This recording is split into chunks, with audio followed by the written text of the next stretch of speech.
Second law हम discuss करते हैं, लॉ ऑफ कांस्टेंट प्रोपोर्शन या लॉ ऑफ डेफिनेट प्रोपोर्शन या फिक्स प्रोपोर्शन भी इसको बोलते हैं। ये लॉ क्या बताता है? तो देखिए, सबसे पहले it is given by French chemist J Louis Proust in 1799। Okay, ये बताता क्या है? देखिए, a chemical compound obtain from any sources, कोई भी केमिकल कंपाउंड, केमिकली रिएक्ट करके बना हुआ कोई भी कंपाउंड किसी भी सोर्स से आप लेके आइए, ऑब्टेन फ्रॉम एनी सोर्स या प्रिपेयर्ड बाय एनी मेथड, उस केमिकल कंपाउंड को किसी सोर्स से लेके आओ या किसी भी मेथड से लैब में उसको प्रिपेयर करो, होगा क्या? Has same chemical composition of its constituent by mass, यानी वो कंपाउंड जिस चीज से मिलकर के बना है, जिससे भी बना है, उसको कंस्टिट्यूएंट पार्टिकल बोलते हैं। तो जिस चीज से भी वो कंपाउंड बना है उसके कंस्टिट्यूएंट पार्टिकल्स हमेशा आपको सेम मास में आपको दिखेंगे, फिक्स रेशियो में आपको दिखेंगे। वो उनके मिलने का रेशियो, कंबाइन होने का रेशियो वो कभी नहीं बदलता, वो फिक्स रहता है बाय मास। बाय मास ना, फिर से इसको समझिए, एक कंपाउंड है, उसको नेचर में आप कहीं से भी ढूंढ के लाइए, जहां से आपकी मर्जी, चाहे आप उसको केमिकल रिएक्शन करके प्रिपेयर कर लीजिए, किसी भी मेथड से 10 तरीके से बनाओ या 10 जगह से अलग अलग उसको ढूंढ के लाओ, जब भी उसको देखोगे वो जिस चीज से बना होगा, यानी उसके कंस्टिट्यूएंट पार्टिकल्स, तो उसका रेशियो बाय मास हमेशा फिक्स रहता है, वो बदलता नहीं। समझ आया? कंपाउंड बनने के लिए शर्त क्या होती है कि दो एलिमेंट जब फिक्स रेशियो में, फिक्स मास में आपस में कंबाइन होते हैं, दो एलिमेंट फिक्स रेशियो में, तब जाके कोई कंपाउंड बनता है। तो इस कंपाउंड को आप देखोगे, इसके अंदर ये जो कंस्टिट्यूएंट पार्टिकल हैं जो मिल करके इसको बना रहे थे कंपाउंड को, तो इन कंस्टिट्यूएंट पार्टिकल्स का जो रेशियो होता है मिलने का, वो फिक्स होता है बाय मास वेट में। जैसे मैं इसमें एग्जांपल देता हूँ वाटर का। वाटर किससे बना है? उसके कंस्टिट्यूएंट पार्टिकल कौन है? हाइड्रोजन और ऑक्सीजन, यही है। अब वाटर जब आप लैब में टेस्ट करते हो, हाइड्रोजन का मास कितना होता है? देखिए, मैं वाटर की बात अगर करूं, वाटर, तो इसके कंस्टिट्यूएंट पार्टिकल कौन कौन है? एक तो ये हाइड्रोजन है और एक ऑक्सीजन है। हाइड्रोजन कितना मास है? 1 हाइड्रोजन एटम का मास 1 ग्राम होता है, 2 है तो कितना हो गया? 2। और ऑक्सीजन का मास कितना होता है? 16। जब आप इसको देखोगे, दोनों 2 से डिवाइड होते हैं, तो इसको आप 1:8 कर लोगे, यानी 1 गुना अगर आप हाइड्रोजन गैस लेते हो तो 8 गुना आपको ऑक्सीजन गैस लेना पड़ेगा। जब इनको मिलाओगे तभी पानी बनेगा। 1 गुना, ये गुना वाला सिस्टम किस में बात हो रही? मास में। यानी मैं इसको ऐसे बोल सकता हूँ, 1 ग्राम आप जब हाइड्रोजन गैस लोगे और उसमें 8 ग्राम ऑफ ऑक्सीजन गैस का रिएक्शन करवाओगे तभी पानी बनेगा। लेकिन अगर आपने इसको 9 ग्राम कर दिया या 7 ग्राम कर दिया तो फिर पानी नहीं बनेगा। यानी ये जो कंस्टिट्यूएंट पार्टिकल्स हैं वाटर के, हाइड्रोजन और ऑक्सीजन, इनका मास फिक्स होना चाहिए जिस मास में ये मिल रहे हैं, 1 ग्राम, और ये 8 ग्राम ही होना चाहिए, कम ज़्यादा नहीं होना चाहिए। तो कंस्टिट्यूएंट पार्टिकल्स का जो रेशियो होता है वो फिक्स होता है बाय मास, वो नहीं बदल सकता। आप चाहे उसको 10 जगह से ढूंढ के लाओ। जैसे मैंने कहा, चलो वाटर का एग्जांपल लेते हैं। वाटर को आप जहाँ जहाँ से ला सकते हो लाओ, अलग अलग तरह का पानी। तो आप नेचर में खोजने चले गए, आपको कहाँ कहाँ मिलेगा? नदी में पानी मिल जाएगा, आप नदी से एक डब्बा पानी ले आए। फिर कुएं से आप ला सकते हैं, वेल से, कोई झील है लेक से ले आए, कोई ओशन है, कोई सी है, बरसात का पानी, रेनफॉल, यानी जहाँ जहाँ से भी आपको मुमकिन हो सका आप वो पानी लेके आ गए। आप ठीक है जी, हमने कहा ठीक है, रखो इतने सारे सैंपल लैब में। ओके, फिर कोई केमिकल रिएक्शन करके पानी बना लो, बना सकते हैं। हाइड्रोजन और ऑक्सीजन को हम कंबाइन करके वाटर बना सकते हैं, बना लिया। किसी दूसरे रिएक्शंस में बाई प्रोडक्ट में वाटर बनता है कि नहीं?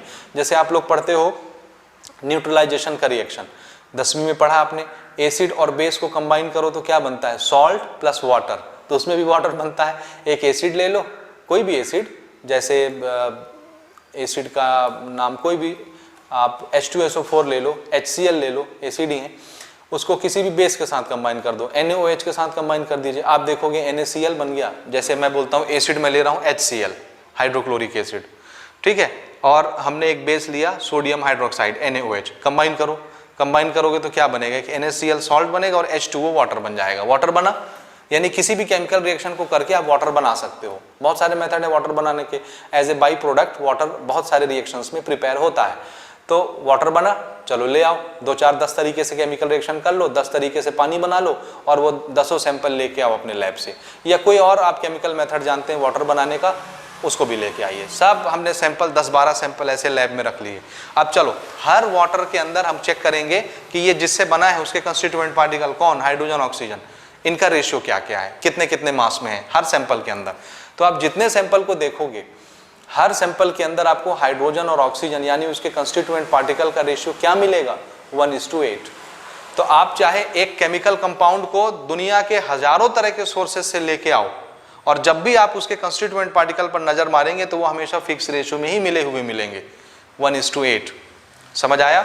दूसरा नहीं हो सकता। इस लॉ को क्या बोलते हैं, डेफिनेट प्रोपोर्शन। यानी जब भी कंस्टिट्यूएंट पार्टिकल मिल करके कंपाउंड बनाते हैं वो एक डेफिनेट रेशियो में, डेफिनेट प्रोपोर्शन में ही मिलके कंपाउंड बनाते हैं। इसके और भी एग्जांपल्स हम ले सकते हैं। जैसे अगर मैं बात करूं, दूसरे एग्जांपल्स देखो, ये तो मैंने यहाँ नोट कर दिया, आप इसको लिख सकते हैं। कैल्शियम, सपोज हमको कार्बन डाइऑक्साइड बनाना है। कार्बन डाइऑक्साइड बनाने के बहुत तरीके हो सकते हैं ना। देखो हम क्या कर रहे हैं, carbon dioxide gas obtain from many sources. अलग अलग तरीके से मैं कार्बन डाइऑक्साइड गैस ढूंढ के ला रहा हूं। पहला तरीका देखो, मैंने क्या किया, कार्बन लिया, कोयला, और इसको जला दिया तो हमको क्या मिल गया, कार्बन डाइऑक्साइड गैस। कर सकते हैं, चलो ठीक है। दूसरा हमने क्या किया, हमने एक पत्थर लिया, कैल्शियम कार्बोनेट, चूने का पत्थर आता है घर पोतने के लिए, आप लोग सब जानते हो, लाइम स्टोन बोलते हैं, कैल्शियम कार्बोनेट, ठीक। इसमें हमने डाइल्यूट एसिड HCl, डाइल्यूट ना बिल्कुल पतला, यानी पानी में इसको मिला करके पतला कर लिए हैं। डाइल्यूट एसिड के साथ इसका रिएक्शन करवाया, देखिए क्या बनेगा, CaCl2, 2 बनाने के लिए इसको 2 कर दिए, H2O, वाटर बन गया थोड़ा सा, यहाँ से एक ऑक्सीजन निकल गया तो ये क्या बचा, CO2। यहाँ से हमको कार्बन डाइऑक्साइड गैस मिल गई। ये एक तरीका हो गया है, हमने यहाँ से कार्बन डाइऑक्साइड बना लिया, दूसरे मेथड से यहाँ से बना लिया। तीसरा मेथड भी है, अगर हम इस लाइम स्टोन, चूने के पत्थर को गर्म कर दें, खाली गर्म करना है, तो आप देखोगे एक तो कैल्शियम ऑक्साइड बन जाएगा सॉलिड, एक ऑक्सीजन कम हुआ है तो कितना बचा, CO2, ये गैस बन गई। कहने का मतलब आप 10 तरीके से किसी भी मेथड से कार्बन डाइऑक्साइड गैस बना के लाओ और हर एक को लैब में चेक करो, तो आप देखोगे हर एक के अंदर उसके जो कंस्टिट्यूएंट पार्टिकल्स होंगे तो उसका रेशियो आपको क्या मिलेगा। यहाँ पर मुझे वाटर के लिए लिखना था, वो मैं साइड में लिख देता हूँ, यहाँ पर लिख देता हूँ पहले वाटर के लिए, ठीक है ना। यहाँ पे हम लिख रहे हैं बाय एनालिसिस वी फाइंड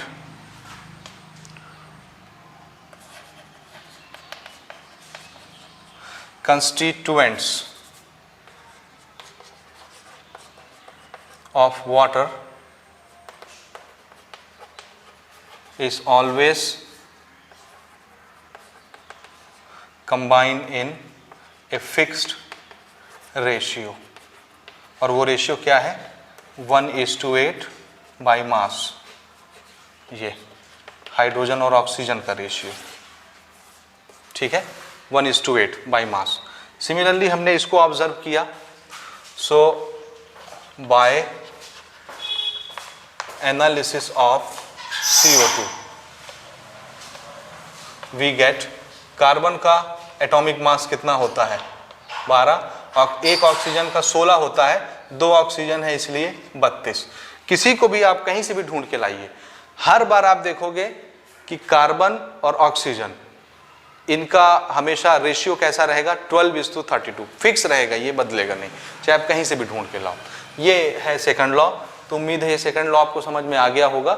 इसके कुछ लिमिटेशंस भी हैं, जैसे अगर हम अलग अलग आइसोटोप्स वाले एलिमेंट यूज़ करते हैं तब तो फिर ये गड़बड़ा जाएगा, अलग अलग रेशियो मिलेगा, तो इसके लिमिटेशंस भी हैं।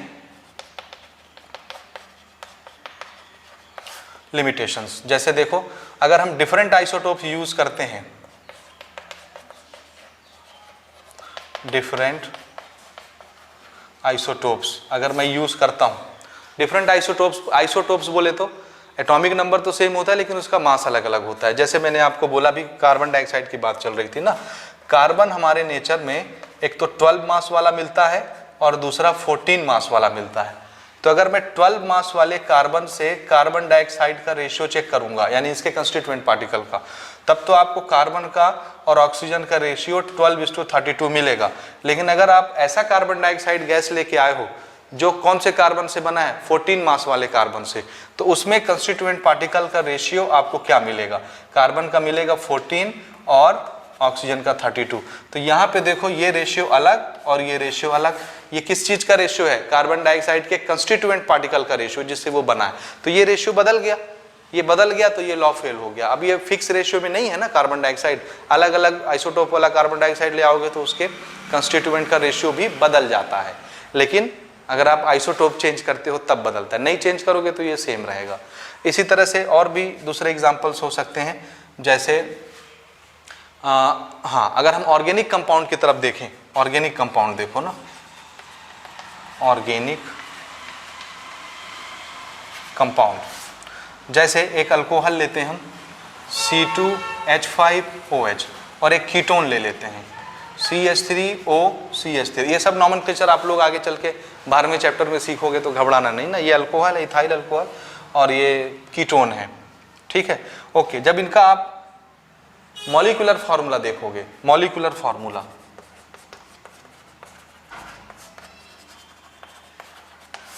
तो क्या है, देखो इसमें कितने कार्बन हैं, 2, इसमें कितने हाइड्रोजन हैं, 6, और कितने ऑक्सीजन हैं, 1। जरा इसमें चेक करो कितने कार्बन हैं, 2, ठीक है, हाइड्रोजन कितने हैं, 3 3, 6, ऑक्सीजन 1। तो कहने का मतलब इसका मॉलिक्यूलर फार्मूला और इसका मॉलिक्यूलर फार्मूला अलग अलग है, ठीक है, अलग अलग एलिमेंट है, ये अलग अलग कंपाउंड, सॉरी एलिमेंट नहीं, ये कंपाउंड और ये कंपाउंड अलग अलग, एक अल्कोहल है और एक कीटोन है, लेकिन दोनों का मॉलिक्यूलर फार्मूला क्या है, सेम।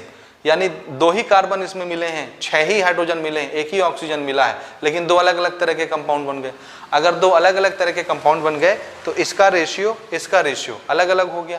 लेकिन जब आप इसके कंस्टिट्यूएंट पार्टिकल का रेशियो देखोगे, यानी मॉलिक्यूलर फार्मूला तो यही है ना, जब आप इनका रेशियो देखोगे तो आप देखोगे कार्बन का 12 होता है, तो ये 12 दूनी 24 हो गया, हाइड्रोजन का 6 हो गया, ऑक्सीजन का 16 हो गया, ये रेशियो मिला। यानी इनके कार्बन, हाइड्रोजन और ऑक्सीजन का जब आप रेशियो देखोगे कि ये कितने कितने रेशियो में मिले हैं, तो आपको यही रेशियो मिलेगा, 24:6:16। यही रेशियो इसका भी है, यही रेशियो इसका भी है। तो सेम रेशियो में कंस्टिट्यूएंट पार्टिकल मिले, कार्बन, हाइड्रोजन और ऑक्सीजन, लेकिन कभी अल्कोहल बन गया, कभी कीटोन बन गया, अलग अलग कंपाउंड भी बन सकते हैं। और हम यहाँ क्या बात कर रहे थे कि एक तरह का कंपाउंड नेचर से ढूंढ के लाओ, सेम, जैसे वाटर लाना है तो वाटर ही लाना है, कोई दूसरा नहीं लाना है। तो सेम तरह के कंपाउंड के अंदर कंस्टिट्यूएंट पार्टिकल का रेशियो फिक्स रहता है, ये लॉ बताता है। लेकिन यहां हम देख रहे हैं कि जब कंस्टिट्यूएंट पार्टिकल फिक्स रेशियो में मिलते हैं तो एक से ज्यादा तरह के कंपाउंड बन जाते हैं, तो यहां भी ये लॉ नहीं लगता, क्योंकि एक से ज्यादा कंपाउंड हो गए। एक कंपाउंड होता तो हम बात करते, ये तो 2 कंपाउंड हो गए। तो ये कुछ लिमिटेशंस हैं। अब इस पर हम एक न्यूमेरिकल लेते हैं तो वो आपको ज्यादा क्लियर कट समझ में आएगा कि ये लॉ क्या बताता है। तो चलिए न्यूमेरिकल लेते हैं। देखो हमने सेकंड लॉ पढ़ा है, लॉ ऑफ कांस्टेंट प्रोपोर्शन या law of constant composition, fixed composition, constant composition, कुछ भी आप बोल सकते हैं, या डेफिनेट प्रोपोर्शन भी हमने उसका नाम रखा है। उसके ऊपर एक छोटा सा एग्जांपल हम ले रहे हैं ताकि जो लॉ हमने पढ़ा है वो सही है कि नहीं ये साबित हो जाए, ठीक है। इससे पहले हमने क्या देखा था, पहला law, law of conservation of mass, कि कोई भी केमिकल रिएक्शन हो रहा हो, चाहे फिजिकल चेंज हो रहा हो, मास हमेशा क्या रहता है, कंजर्व, ठीक है। यानी मास ऑफ रिएक्टेंट किसके बराबर होता है, मास ऑफ प्रोडक्ट के बराबर। उस पर भी एक न्यूमेरिकल हमने बनाया। सेकंड लॉ अपन ने बनाया था लॉ ऑफ डेफिनेट प्रोपोर्शन या कांस्टेंट कंपोजिशन।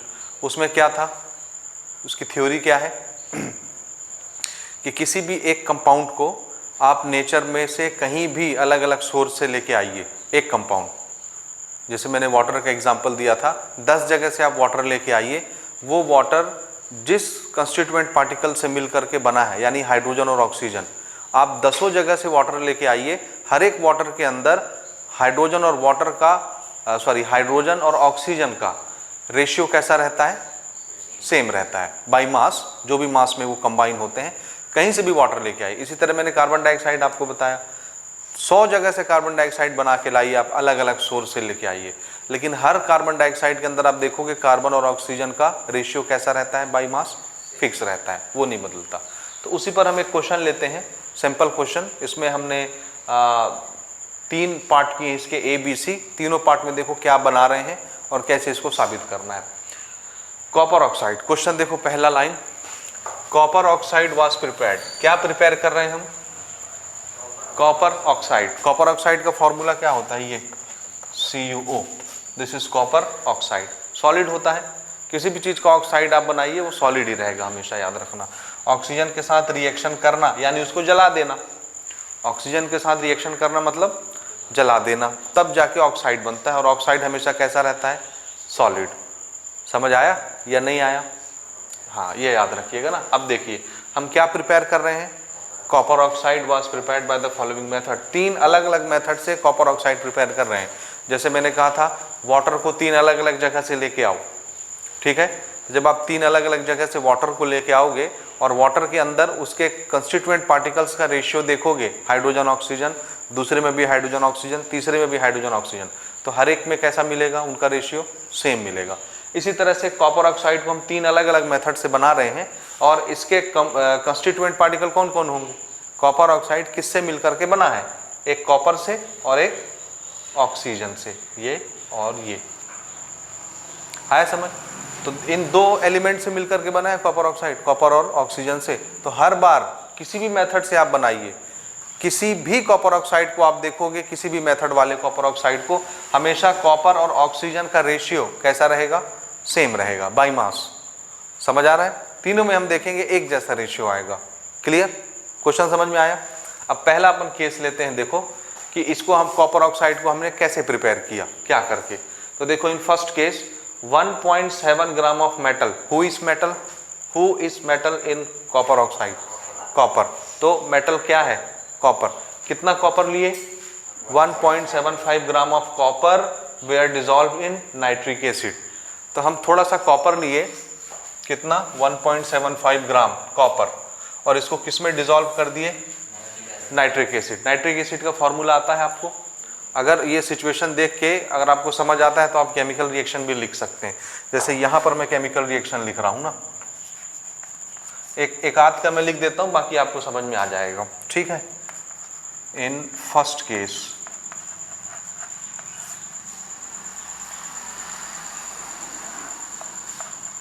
देखो 1.75 ग्राम ऑफ मेटल और copper dissolve in nitric acid. तो ये मेटल जब नाइट्रिक एसिड में डिजॉल्व करोगे तो रिएक्शन हो जाएगा, केमिकल रिएक्शन होगा ना। ओके, कैसे होगा देखो, दिस इज कॉपर, सॉलिड होता है ये, इसको किस में डिजॉल्व किए, नाइट्रिक एसिड में। नाइट्रिक एसिड का फॉर्मूला होता है HNO3। This is aqueous solution, liquid state में रहता है, ठीक है। इसको हमने डिजॉल्व किया, तो अब ये रिएक्शन करके क्या बनाएगा, तो हम डायरेक्ट यहीं से लिख सकते हैं, लेकिन थोड़ा आगे पढ़ लेते हैं। हाँ जी, in the first case 1.75 gram of metal, this is taking as 1.75 gram of metal dissolve in nitric acid and igniting the residual copper, ठीक है। यानी इससे जो रिएक्शन होकर के कॉपर बना, रेसिडुअल यानी प्रेसिपिटेट, जो सॉलिड स्टेट में बना रिएक्शन होने के बाद, उसको हमने क्या किया, गर्म किया, इग्नाइट करना, गर्म करना, ठीक है। रेसिडुअल कॉपर नाइट्रेट, ओके, ये पूरा ये है, ठीक, ओके। मेटल को हमने किस में डिजॉल्व किया, नाइट्रिक एसिड में। कुछ बना होगा, क्या बना, कॉपर नाइट्रेट। कॉपर नाइट्रेट बना, उसको क्या किया हमने, गरम, इग्नाइट किया। गरम किए तो क्या मिला, 2.19 ग्राम ऑफ कॉपर ऑक्साइड बन गया। ये चीज समझ आया।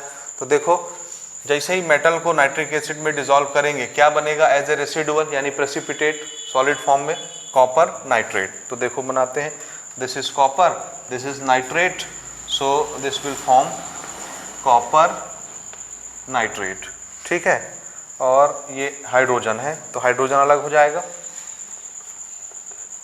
हाइड्रोजन तो H2 गैस होती है, दिस इज गैस, और ये रेसिडुअल है इसलिए ये सॉलिड स्टेट में रहेगा, और हाइड्रोजन गैस बन के उड़ गई, बन गया। थोड़ा सा बैलेंस कर लेते हैं, मैंने यहाँ हाइड्रोजन गैस को H2 लिखा है, तो यहाँ 2 लगाना पड़ेगा बैलेंस करने के लिए, सो इसको मैंने 2 लगाया, हाइड्रोजन 2 हुआ, ठीक है, 2 बैलेंस। लेकिन नाइट्रेट भी क्या हो गया, 2, और यहाँ मैंने नाइट्रेट कितना लिखा है, 1 सिंगल, तो ये लो नाइट्रेट को हमने 2 कर दिया, NO3 को। नाइट्रेट को 2 करने के बहाने से कॉपर भी डबल हो गया, तो यहाँ पे कॉपर को भी डबल कर दिया, अब रिएक्शन बैलेंस हो गया। ठीक है, चेक कर लो, आगे हम पढ़ेंगे रिएक्शन कैसे बैलेंस करते हैं 2-3 अलग अलग मेथड से। तो यहाँ तक ये समझ में आया, बोलिए। तो अभी तक हमने क्या बनाया, रेसिडुअल कॉपर नाइट्रेट। उसके बाद this is copper nitrate.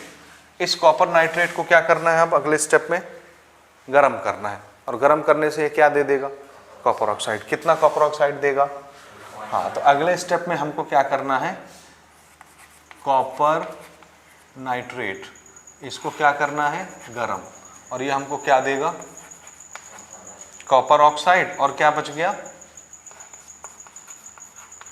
NO2 gas, nitrogen dioxide gas, है ना।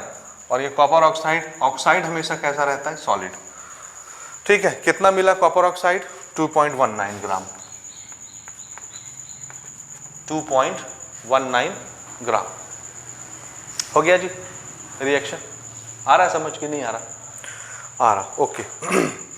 अब यहाँ पे ध्यान से देखिए, हमको क्या करना है, चेक क्या करना है कि हमारा जो कॉपर ऑक्साइड मिला है ये, इसमें हमको चेक क्या करना है। अब तीनों मेथड से, अभी तो पहले मेथड का रिएक्शन मैंने लिखा और आपको मैंने बताया कि कॉपर को नाइट्रिक एसिड में डिसॉल्व किए तो हमको फाइनल ये इतना कॉपर ऑक्साइड का हमको मटेरियल मिलता है 2.19 ग्राम। इस 2.19 ग्राम में एक चीज़ तो उन्होंने ही बता दी है ना कि कॉपर मेटल कितना है, 1.75 ग्राम। वो तो उन्होंने ही बता दिया कि 1.75 ग्राम आपका कॉपर रिएक्ट करने के बाद कितना कॉपर ऑक्साइड बनाता है, 2.19। ठीक है ना, तो 2.19 ग्राम में कॉपर कितना है, 1.75 ग्राम। तो बचा कुचा क्या होगा, ऑक्सीजन। उसको हम परसेंटेज में निकाल लेते हैं अभी। तो देखना, हर बार हम ये देखेंगे कि कॉपर कितना मौजूद है, और हर बार क्या देखेंगे, ऑक्सीजन कितना मौजूद है, तीनों में, तीनों अलग अलग स्टोरी में। ठीक है ना। इससे अगर ये हो गया कि हर बार कॉपर ऑक्साइड में कॉपर की मात्रा एक जैसी है, क्या है, कॉपर की मात्रा एक जैसी है, तो इसका मतलब ऑक्सीजन भी एक जैसा होगा, है ना, समझे कि नहीं, ऑक्सीजन भी कैसा होगा, एक जैसा होगा। अब इसमें हम ये नहीं करेंगे कि ये कॉपर यहाँ पे कितना है, इतना, तो ऑक्सीजन कितना होगा, इससे माइनस कर देंगे कॉपर तो ऑक्सीजन आ जाएगा, नहीं समझे। कॉपर में ऑक्सीजन जब मिला होगा तब ना कॉपर ऑक्साइड बना होगा। अब 2.19 ग्राम टोटल कॉपर ऑक्साइड है, उसमें कॉपर कितना है हमको पता है, 1.75। तो अगर मैं 2.19 से 1.75 माइनस कर दूं तो क्या बचेगा, किसका मास, ऑक्सीजन का। तो वैसे भी हम निकाल सकते हैं, लेकिन अगली बार हम देखेंगे कि जो कॉपर ऑक्साइड बना है वो अलग बना है। अभी तो 2.19 ग्राम बना है, अगली बार अलग बना है, अगली बार फिर और अलग बना होगा ये। तो ऐसे में हर बार कॉपर का मास अलग आएगा, ऑक्सीजन का मास अलग अलग आएगा। ठीक है जी, ये समझ आ रहा है। इसलिए हम एक का रेशियो फिक्स करेंगे, उसका रेशियो बोले तो यानी परसेंटेज में उसको फिक्स कर देंगे किसी एक को, तो हमको समझ में आएगा कि इसको कैसे बनाना है। तो थोड़ा सा इसका मेथड देखो कैसे हम इस पर काम करते हैं ना।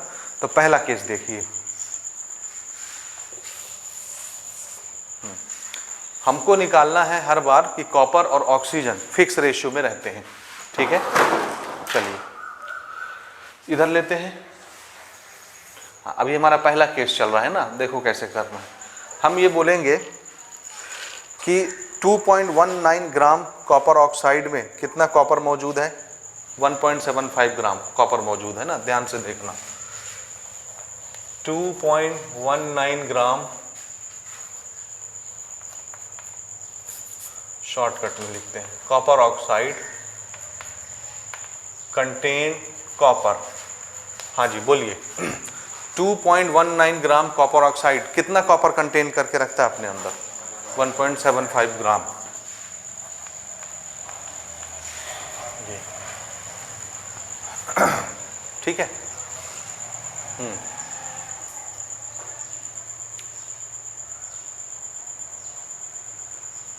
2.19 ग्राम of copper oxide contain 1.75 gram copper. तो 1 ग्राम कॉपर ऑक्साइड कितना कॉपर कंटेन करेगा अपने अंदर। देखो हर बार हमको कॉपर ऑक्साइड अलग अलग मिल रहा है ना। इसमें कॉपर ऑक्साइड कितना मिल रहा है, 2.19। अगले स्टेप में कितना मिलेगा, 1.83। अगले स्टेप में कितना मिलेगा, किधर गया, 1.43। हर बार अलग अलग कॉपर ऑक्साइड बन रहा है ना, कभी कम कभी ज़्यादा कभी ज़्यादा, तो हमको कैसे पता चलेगा कि किसमें कितना कॉपर मौजूद है, तीनों कॉपर ऑक्साइड में कितना कितना कॉपर मौजूद है। तो हमको क्या चाहिए, कॉपर ऑक्साइड का एक फिक्स रेशियो चाहिए, समझ आया। हर बार चेक किसको करना है जी, कॉपर ऑक्साइड को, कि उसके अंदर का कॉपर और ऑक्सीजन कितना कितना प्रेजेंट है मास में, उनका रेशियो क्या है हर बार। लेकिन अगर मैं तुमको एक बार बोलता हूँ कि मैं 10 ग्राम कॉपर ऑक्साइड दे रहा हूँ, अगली बार मैं बोलता हूँ तुमको 20 ग्राम कॉपर ऑक्साइड दे रहा हूँ, अगली बार मैं बोलता हूँ तुमको 40 ग्राम कॉपर ऑक्साइड दे रहा हूँ, ठीक है। अब आप क्या चेक करोगे, अगर आपको पहला सैंपल 10 ग्राम का दिया है तो 10 ग्राम कॉपर ऑक्साइड में कितना कॉपर है कितना ऑक्सीजन है, आपने निकाल लिया उनका रेशियो। फिर अगली बार मैं आपको 20 ग्राम कॉपर ऑक्साइड दे रहा हूँ तो फिर आप 20 ग्राम कॉपर ऑक्साइड में कितना कॉपर है कितना ऑक्सीजन है निकालोगे। अगली बार मैं आपको 40 ग्राम कॉपर ऑक्साइड दे रहा हूँ तो उस 40 ग्राम में आप निकालोगे कितना कॉपर है कितना ऑक्सीजन है। तो क्या ये फेयर कंपैरिजन है, एक बार कॉपर ऑक्साइड 10 ग्राम दिया हूँ तो 10 ग्राम में आपने निकाला कॉपर और ऑक्सीजन का इतना रेशियो है, अगले बार कॉपर ऑक्साइड 20 ग्राम दिया हूँ तो 20 ग्राम में आप निकालोगे कॉपर और ऑक्सीजन का ये रेशियो है, अगले बार 40 ग्राम का निकालोगे। तो क्या ये फेयर कंपैरिजन है, आंसर है नहीं। कॉपर ऑक्साइड कैसा होना चाहिए, एक सेम मास का। जैसे कार्बन डाइऑक्साइड अगर मैं आपको दे रहा था तो हर बार आप CO2 लेके आ रहे थे ना अलग अलग सोर्स से, 1 CO2, क्या कभी भी आप 10 ग्राम CO2, 20 ग्राम CO2, 40 ग्राम CO2 लाए थे, या वाटर कभी आप 1 gram water, 2 gram water, 3 gram water लाए थे, या हर बार H2O लाए थे अलग अलग सोर्स से, ठीक है। या हर बार कार्बन डाइऑक्साइड CO2 बनाए थे अलग अलग सोर्स से, याद आया। तो यहाँ पर भी हम कॉपर ऑक्साइड को क्या करेंगे, फिक्स कर लेंगे, 1 ग्राम 100 ग्राम जो आपको बनाना है। क्वेश्चन समझे कि नहीं समझे, बोलिए बोलिए बोलिए। अगर मैं आपको अलग अलग कॉपर ऑक्साइड दूंगा CO2 अलग अलग मास का, तब तो आप उसमें जो कॉपर और ऑक्सीजन निकालोगे वो तो अलग अलग आएगा ना, तब तो कंपैरिजन नहीं हो सकता। सेम कॉपर ऑक्साइड आप 10 जगह से बनाइए सेम, लेकिन उसका मास एक जैसा होना चाहिए कॉपर ऑक्साइड का।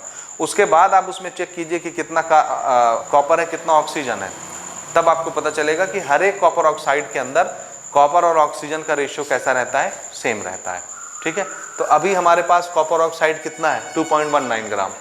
अगले क्वेश्चन में आने वाला है 1.43 ग्राम ऑफ कॉपर ऑक्साइड, अगले क्वेश्चन में आने वाला है 1.83 ग्राम ऑफ कॉपर ऑक्साइड, और हर एक में हमको चेक करना है, हर एक कॉपर ऑक्साइड का मास अलग अलग है। तो हमारा पहला टारगेट क्या रहेगा, कॉपर ऑक्साइड का मास क्या करना, सेम बनाना। तो सेम कितना रखना चाहते हो, तुम्हारी मर्जी, 1 ग्राम, 2 ग्राम, 3 ग्राम, 100 ग्राम, कितना मास सेम करना है कॉपर ऑक्साइड का बस। तो हम कॉपर ऑक्साइड का मास 1 ग्राम कर लें, 1 ग्राम, हर एक केस में 1 ग्राम बना लेंगे। तो हर बार 1 ग्राम 1 ग्राम 1 ग्राम कॉपर ऑक्साइड में हमको क्या चेक करना है, कितना कॉपर कितना ऑक्सीजन हर बार। तो ये तो 1 ग्राम हो गया ना कॉपर ऑक्साइड हर केस में।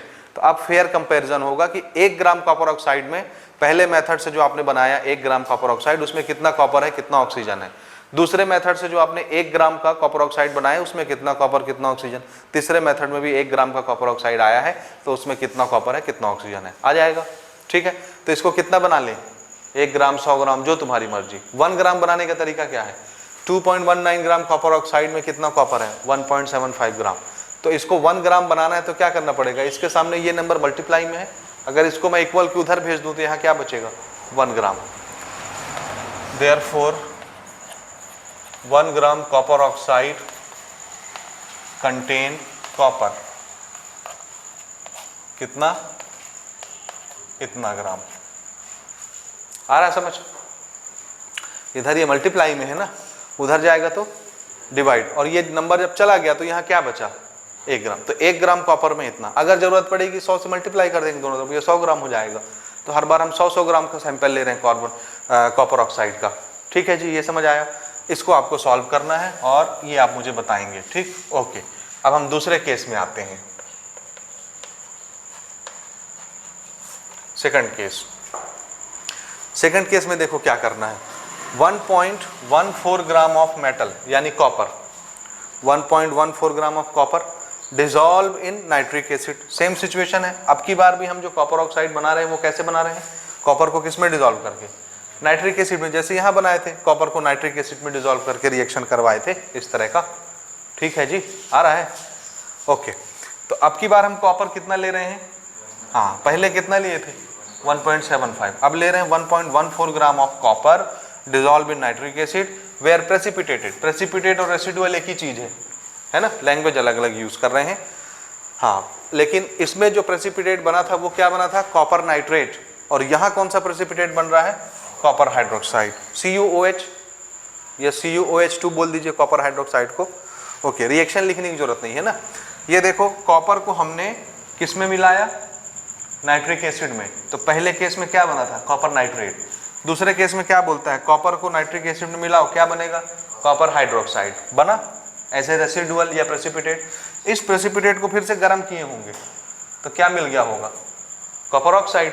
देखो, हाँ जी, by adding caustic alkali solution the precipitated copper hydroxide after washing, drying and heating, ये जो बना कॉपर हाइड्रोक्साइड, इसको हमने क्या किया, वॉश किया, सुखाया और गर्म किया। गर्म करने से क्या मिल गया होगा, heating yielded 1.43 gram of copper oxide. तो यहाँ कितना कॉपर ऑक्साइड मिला हमको आपकी बार, 1.43। तो 1.43 ग्राम कॉपर ऑक्साइड में कॉपर कितना, कॉपर कितना, इसी से बना ना कॉपर ऑक्साइड, कितना बना 1.43। तो 1.43 ग्राम में कॉपर कितना मौजूद है, 1.43 ग्राम ऑफ कॉपर ऑक्साइड कंटेन, कितना कॉपर रखता है अपने अंदर ये, 1.14 ग्राम। ठीक है, इतना ही है, 1.14 ग्राम। ठीक है जी, आ रहा है समझ। तो हम कॉपर ऑक्साइड को फिर से 1 ग्राम बना ले रहे हैं ताकि कंपेयर कर सके 1 ग्राम कॉपर ऑक्साइड का। सो 1 ग्राम कॉपर ऑक्साइड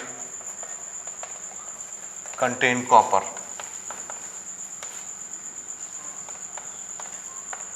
इतना ग्राम। तो ये हमने 1 ग्राम कॉपर ऑक्साइड बना लिया। ठीक, ये जितना भी आता होगा इसको हम यहाँ पे चेक करेंगे निकाल के, इनको डिवाइड करके। ठीक है, समझ आया यहाँ तक। तीसरा केस लेते हैं, इन थर्ड केस में देखो 1.45 ग्राम ऑफ कॉपर, कितना ले रहा हूं मेटल में, 1.45 ग्राम of copper when strongly heated. इसको डायरेक्ट क्या कर रहे हैं, गर्म कर दे रहे हैं। कॉपर लिए, कॉपर का रॉड लिए, सीधी सी बात है, मेटल है, कॉपर के मेटल को गर्म कर दिए। ठीक है, कितना बड़ा रॉड लिए, कितना भारी, 1.45 ग्राम of copper when strongly heated in a current of air. Air में गर्म करोगे तो O2 से रिएक्शन होगा ना, कंपोजिशन आपका ये क्या कहते हैं, कंबशन रिएक्शन है। ठीक है, यील्डेड कितना, 1.83 ग्राम ऑफ कॉपर ऑक्साइड। तो जैसे ही इतने कॉपर को आपने गर्म किया ऑक्सीजन के प्रेजेंट में, तो कितना कॉपर ऑक्साइड बन गया, 1.83। तो 1.83 ग्राम ऑफ कॉपर ऑक्साइड में कॉपर कितना है।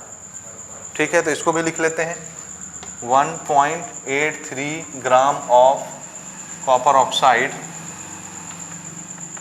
कंटेन कॉपर, कितना, 1.45। तो यहां पर कॉपर ऑक्साइड का रेशियो फिर से अपन सेम बना रहे हैं, 1 ग्राम ऑफ कॉपर ऑक्साइड कंटेन कितना कॉपर, 1.45 डिवाइडेड बाय 1.83 ग्राम। ठीक, इसको हमको डिवाइड करना है और आंसर निकालना है। ठीक है, ये यहाँ से कॉपर निकलेगा, यहाँ से कॉपर निकलेगा, यहाँ से कॉपर निकलेगा, तीनों में बचा कुछ ऑक्सीजन होगा हर एक में। समझ आया। तो चलिए अब इसको डिवाइड करना शुरू करते हैं। इसको डिवाइड करके देखते हैं कितना आता है। इसको डिवाइड करते हैं, इसको डिवाइड करते हैं। जरा करिए रफ में पीछे की तरफ, कितना कितना आता है। इसमें दिक्कत आपको क्या होनी है, ऊपर छोटा नंबर है, नीचे बड़ा नंबर है।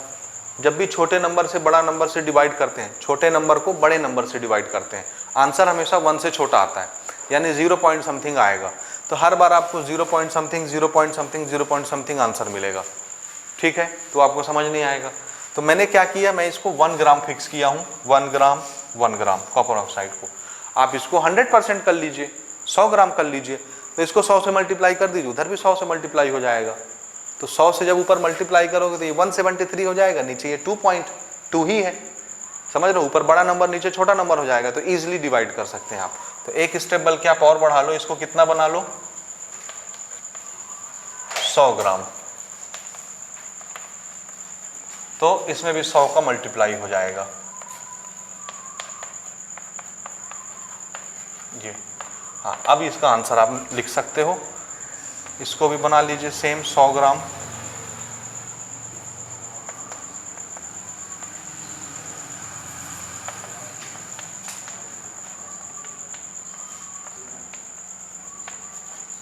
और इसको भी बना लो।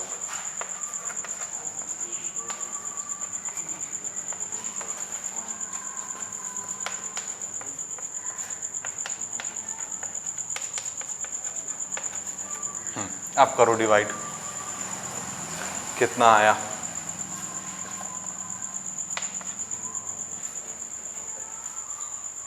हाँ जी, तो यहाँ पे हमारा आंसर क्या क्या आ रहा है? पहली केस में कितना आया? 79.91। दूसरी केस में ये परसेंटेज में आ रहा है ना, क्योंकि हम 100 से मल्टीप्लाई कर रहे हैं तो इसको परसेंटेज में लिख सकते हैं। इतना परसेंट, ये क्या चीज़ निकला है? Percentage of copper. कॉपर यानी 100 ग्राम कॉपर ऑक्साइड में कॉपर कितना है? 79.9 को ऑलमोस्ट क्या मान सकते हो आप? 80% ऑलमोस्ट।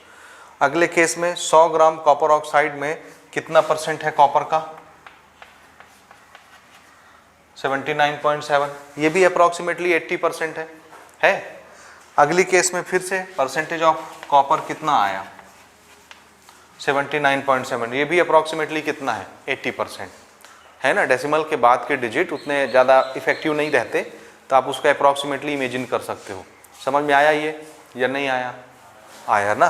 तो देखो, हर बार 100 ग्राम का जब भी मैं कॉपर ऑक्साइड कहीं से भी लेके आता हूँ, किसी भी मेथड से प्रिपेयर करता हूँ कॉपर ऑक्साइड, हर बार उस कॉपर ऑक्साइड में कॉपर कितना मिलता है? 80%, 80%, 80%। तो ऑक्सीजन कितना कितना होगा? बोलिए, अगर ये 80% है कॉपर तो ऑक्सीजन कितना होगा? 20%। तो आप कॉपर ऑक्साइड किसी भी मेथड से बनाइए, उसके जो कंस्टिट्यूएंट पार्टिकल हैं कॉपर और ऑक्सीजन, उनका रेशियो क्या रहता है हमेशा? 80:20 बाई मास। ये 80 ग्राम तो ये ऑक्सीजन 20 ग्राम हर बार। तो एक का निकालने से दूसरा आ गया ना अपने आप। ये चीज़ समझ आया? सो ये डाटा क्या इलस्ट्रेट करता है कि ये कौन सा कॉम्बिनेशन है, कौन सा कंपोजिशन है? लॉ ऑफ कांस्टेंट कंपोजिशन या डेफिनेट प्रोपोर्शन, एक ही चीज है। आ रहा समझ? तो नीचे एक लाइन लिख लेना यही, hence this shows, hence above data illustrate law of definite proportion। above data illustrate law of definite proportion। तो नोट करो इसको।